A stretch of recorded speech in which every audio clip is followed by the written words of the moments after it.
गांव के किनारे एक पुरानी हवेली थी जिसे लोग भूतिया हवेली कहते थे। कहते हैं कि वहां रात में अजीब और गरीब आवाजें आती थीं। कभी किसी के हंसने की तो कभी किसी के रोने की।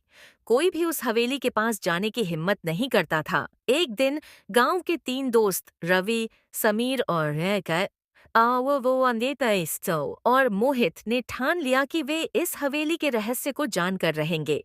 वे रात के ठीक 12 बजे टॉर्च और लाठी लेकर हवेली में घुसे।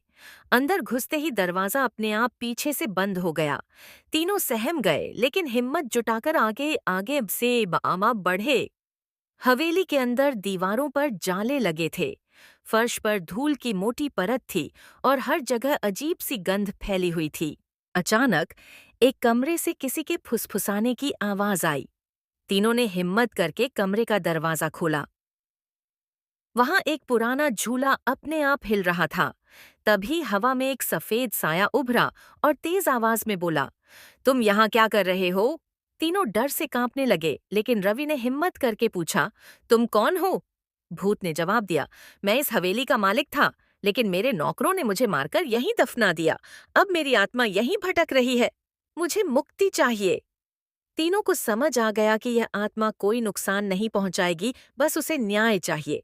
उन्होंने गांव के बड़े बुजुर्गों को यह बात बताई। गांव वालों ने मिलकर हवेली की खुदाई करवाई और कंकाल बरामद हुआ।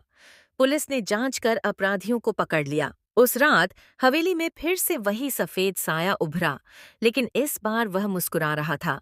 उसने कहा, अब मेरी आत्मा को शांति मिल गई। और देखते ही देखते वह रोशनी में बदलकर गायब हो गया।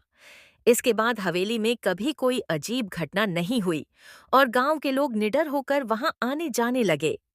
तीनों दोस्तों की हिम्मत के कारण हवेली का रहस्य सुलझ गया और गौ और गांव को एक डरावने साए से मुक्ति मिल गई।